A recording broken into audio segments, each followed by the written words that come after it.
Masama na ang panahon na bumabiyahe ang mag-anak ni Yus Cooper Emmanuel Ontiveros pauwi sa Himamaylan City, Negros Occidental. Ilang sandali lamang nakuna ng kanilang dashcam ang biglang pagtama ng kidlat sa isang puno ng niyog na nasa tabing kalsada sa bayan ng Hinigaran. Nasunog ang itaas na bahagi ng puno. Sa Hamindan, Capiz naman, dead on arrival sa ospital ang isang lalaki dahil sa pagtama ng kidlat malapit sa kanyang kinatatayuan. Sugatan naman ang dalawa niyang kasama. Ayon sa pulisya, sakay ng kanya-kanyang motorsiklo ang tatlo nang abutan sila ng malakas na ulan at sumilong sa isang kubo sa barangay San Vicente. Ilang sandali, kumidlat at natumba ang tatlo. Tumawag ng tulong ang ilang residente at isinugod sa ospital ang mga biktima. Kung may pagkidlat, tandaan po mga kapuso, ilang paalala po ito ng mga otoridad. Iwasan ang paggamit ng dekuryenteng gamit o anumang bagay na maaaring daluyan ng kuryente mula sa kidlat. Lumayo sa mga kawad ng kuryente. Kung nasa labas naman, sumilong sa pinakamalapit na bahay o gusali. Iwasang sumakay sa mga sasakyan na walang bubong. Maging ang mga basang lugar o katubigan. Lumayo rin po sa matataas na bagay tulad ng puno o poste sa malawak na lugar. Arestado sa La Union ang isang lalaking kinasuhan dahil sa ilang ulit umanong pangmomolestya sa kanyang pamangkin. Balitang hatid ni James Agustin.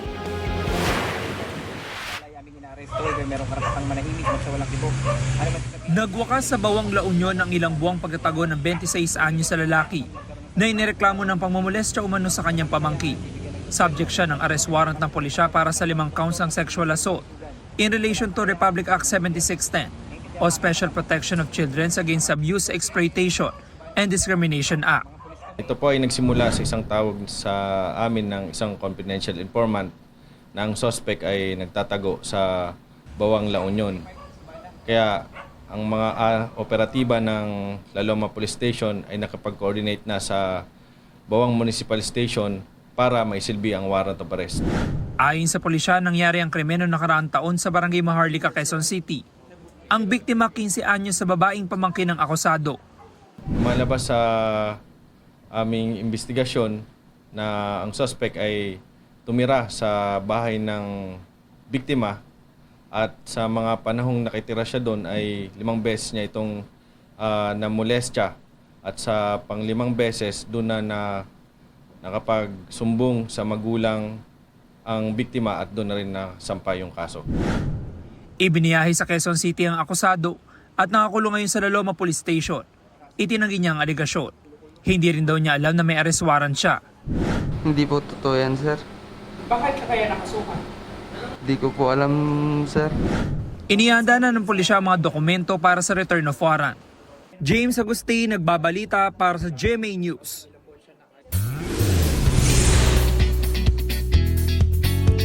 Heto na ang Wednesday latest. May early birthday treat si Sparkle star Sanya Lopez sa kanyang sarili.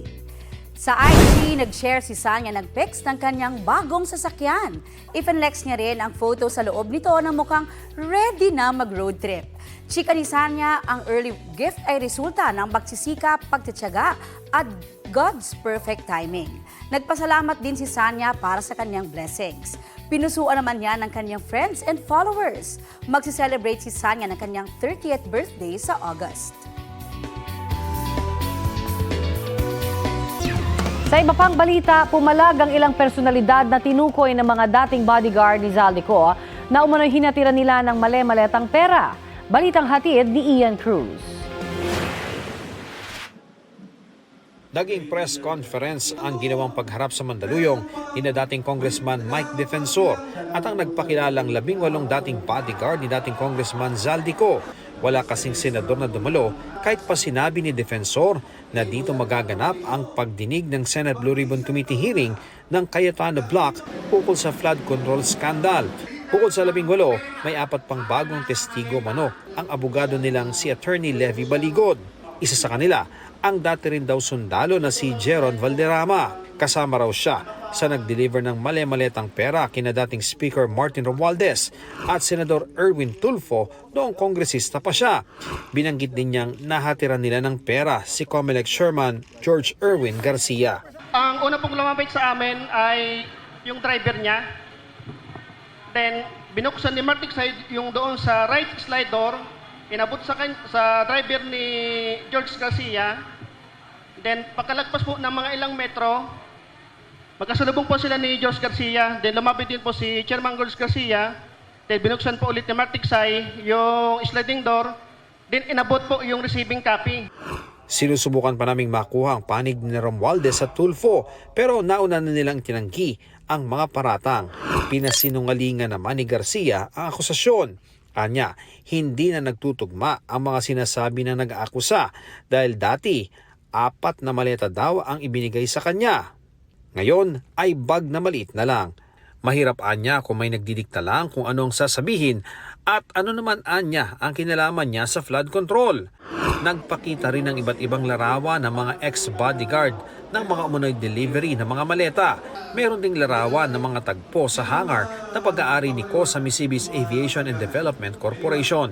May larawan din sina Senador Kiko Pangilinan at Mrs. na si Sharon Cuneta kasama ang mga empleyado umano ni Ko. Pero wala na silang ibang binanggit na detalye. Sa isang pahayag, sinabi ni Pangilinan na puro pasaring, aligasyon at palabas lang anya ang mga ito. Gusto lang anyang mantsahan ang naiulat na pag-upo niya bilang chairperson ng Senate Blue Ribbon Subcommittee na mag-iimbestiga sa flood control scam. Dagdag pa niya, walang basihan ang tinawag niyang tangkang pagdungi sa kanyang pagkatao. Pananagutin daw ni Pangilinan ang mga nag-akusa sa mga paninirang ginawa nila, pati sa pagdamay sa kanyang pamilya. Ang isa namang dating tauhan umano ni Ko, idinetalye ang paghahatid daw ng mali-maletang pera sa bahay ni dating Senate President Cheese Escudero. Noong 2024, mula Horizon Homes, BGC, kasama ako sa convoy papunta sa convoy ni Saldico bilang security detail at pupunta kami sa bahay ni Senator Francis Cheese Escudero sa New Manila. Naghatid kami ng 4 na malita na may iba-ibang sukat. Dating nasa Cayetano Block si Escudero pero nakiisa sa pagluklok sa grupo ni Senador Win Gatchalian. Sinisika pa naming makuha ang panig ni Escudero. May larawan din si dating PNP Chief at ngayong MMDA General Manager Nicolas Torre III kasama ang mga witness. Ayon sa kanila, panahon ito noong hinihikayat sila na kontrahin ang naging pahayag ni Orly Guteza sa Senate Blue Ribbon Committee noong 2025. Wala pang tugon sa amin si Torre kaugnay sa akusasyon. Ilang media personality rin ang binanggit ng ilan sa kanila na dinadalhan umano ng perang naka-paper bag sa utos ni Ko. Pero wala ulit silang ibinigay na detalye at wala ring ipinakitang ebidensya. Na-assign po ako sa isang PR na taga-media na si Bernard Peralta. Doon ko po nakita yung mga nabibigyan po ng mga paper bag na mga anchor na mga taga-media. Kagaya po ni Arnold Clavio,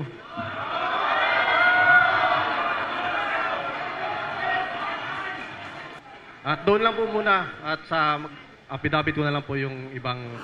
Tinawag na kasinungalingan ni Arnold Clavio ang bintang na anyay nakakatawa at nakakalungkot. Haharapin daw niya ito ng walang takot at hinamon ang nagbintang na maglabas ng ebidensya. Hindi raw siya natatakot at wala raw siyang itinatago.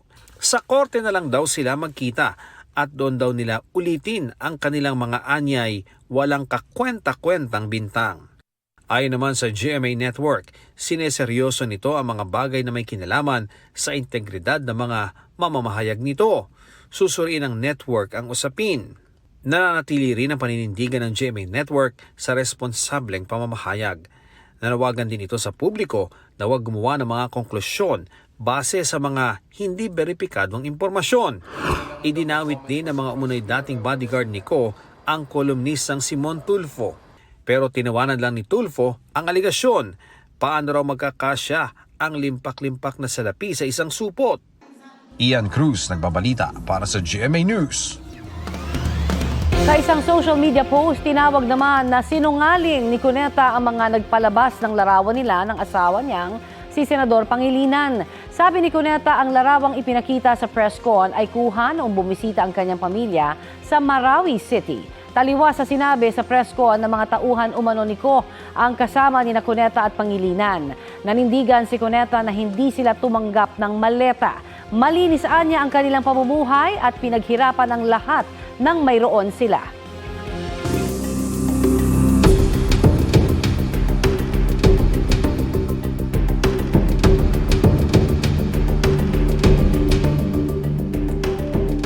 Mayroon na umanong 52 firearms sina Vice President Sara Duterte at kanyang asawang si Attorney Mans Carpio na hindi idineklara sa kanilang Statement of Assets, Liabilities and Net Worth o SALN mula 2007 hanggang 2025. Ayon kay House Prosecutor Terry Ridon, 23 armas ang nakarehistro sa bise.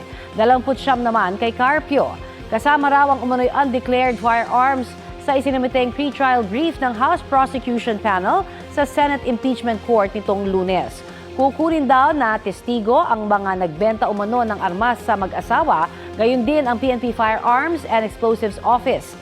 Sinusubukan pang kunin ng GMA News ang pahayag ni Duterte at Carpio kaugnay sa undeclared firearms umano nila. Iniimbestigahan ng Office of the Ombudsman ang umano'y pakikialam ng magkapatid na Senador Mark at Camille Villar sa alignment ng LRT-1 Extension Project, Cavite. Sa isang panayam, sinabi ni Ombudsman Jesus Crespin Remulla na naantala umano ang proyekto dahil gusto umano ng magkapatid na Villar na idaan ang riles sa kanilang mga lupain. Sa isang pahayag, mariing itinanggi ni Senador Mark Villar ang alegasyon. Hindi raw niya ginagamit ang kanyang posisyon para sa pansariling interes. Handa rin umano siyang humarap sa investigasyon. Sinusubukan pang kunan ng pahayag si Senadora Camille Villar. 2019 ang simula ng konstruksyon ng LRT-1 Cavite Extension Project at inaasahang matatapos sa 2031. November 2024 nang buksan sa publiko ang mga estasyon ng unang phase nito. Eto na ang mabibilis na balita. Sugatan ang 7 grade 5 students matapos silang tamaan ng kutsilyong iniwas-iwas ng isang grade 8 student sa General Trias, Cavite. Base sa investigasyon, biglang pumasok sa silid-aralan ng mga biktima ang grade 8 student at iwinasiwas ang kutsilyo. Dinala sa ospital ang mga biktima. 2 sa kanila ang inoperahan dahil sa malalim na sugat. Nilinaw ng mga otoridad na walang bullying o away na nangyari dahil hindi magkakakilala ang mga sangkot. Isinailalim ng lokal na pamahalaan sa psychosocial intervention ang mga biktima, suspect at mga nakasaksi sa insidente. Nakikipag-ugnayan na ang paaralan sa mga otoridad para sa investigasyon. Patay ang isang pulis matapos bumangga sa Center Island ang minamanehong motorsiklo sa Barangay Lumbia, Cagayan de Oro City.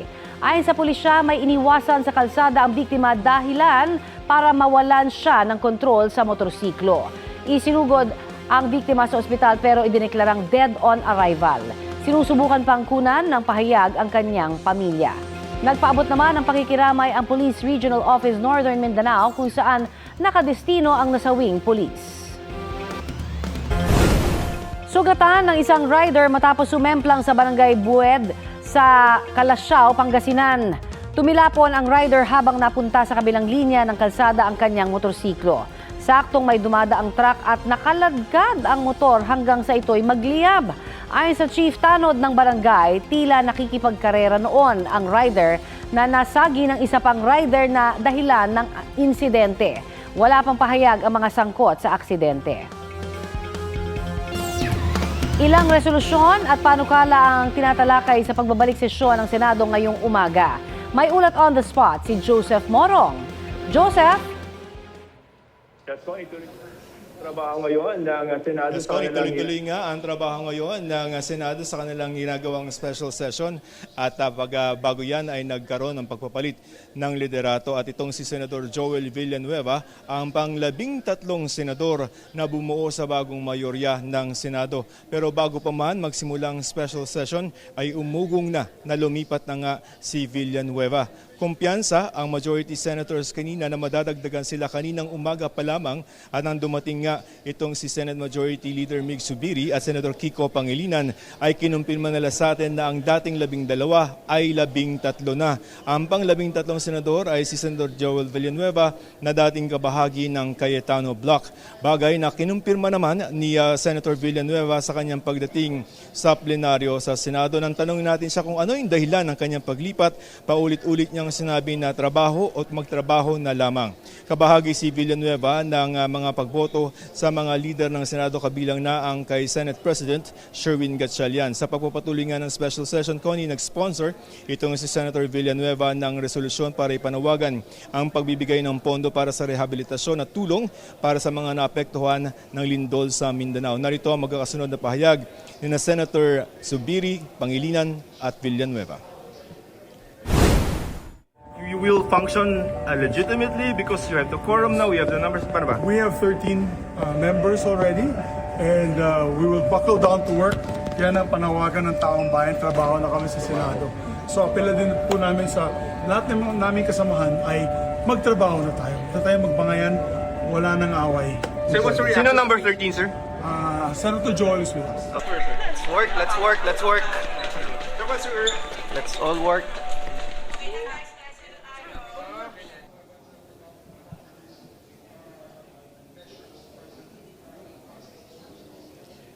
Connie, ayon naman kay Senator Raffy Tulfo ay gagawin ng majority na mag-reach out sa mga minority senators para masimulan na ang paghilom o yung healing at para tuloy-tuloy na makapagtrabaho ang Senado. Connie.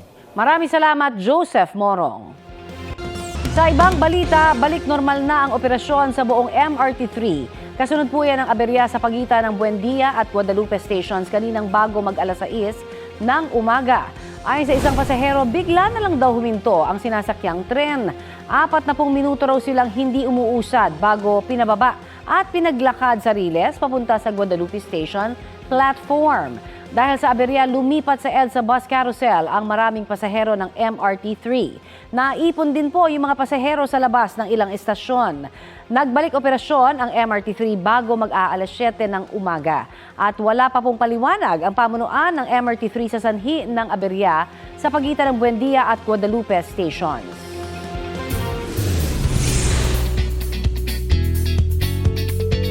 May new milestone si Kapuso primetime Princess Barbie Forteza. Kabilang siya sa generations of leading actors ng isang fashion and lifestyle magazine. Thankful si Barbie na mapabilang sa listahan. Sabi niya, pangarap niya talagang makilala bilang isang mahusay na aktres. Bilang professional actress, mahalaga para kay Barbie ang punctuality at pagrespeto sa oras ng mga katrabaho. Nagagamit niya raw ang values na ito sa upcoming family drama series na Honor Thy Mother. Kasama niya riyan si megastar at iniidolo niyang si Sharon Cuneta, pati na sina John Estrada at Khalil Ramos. I'm not here to be a celebrity. I am an actor, and this is proof. For someone who really wanted to make a mark in this industry, for her passion for acting, now parang na-acknowledge yun, yung dream ko na yun.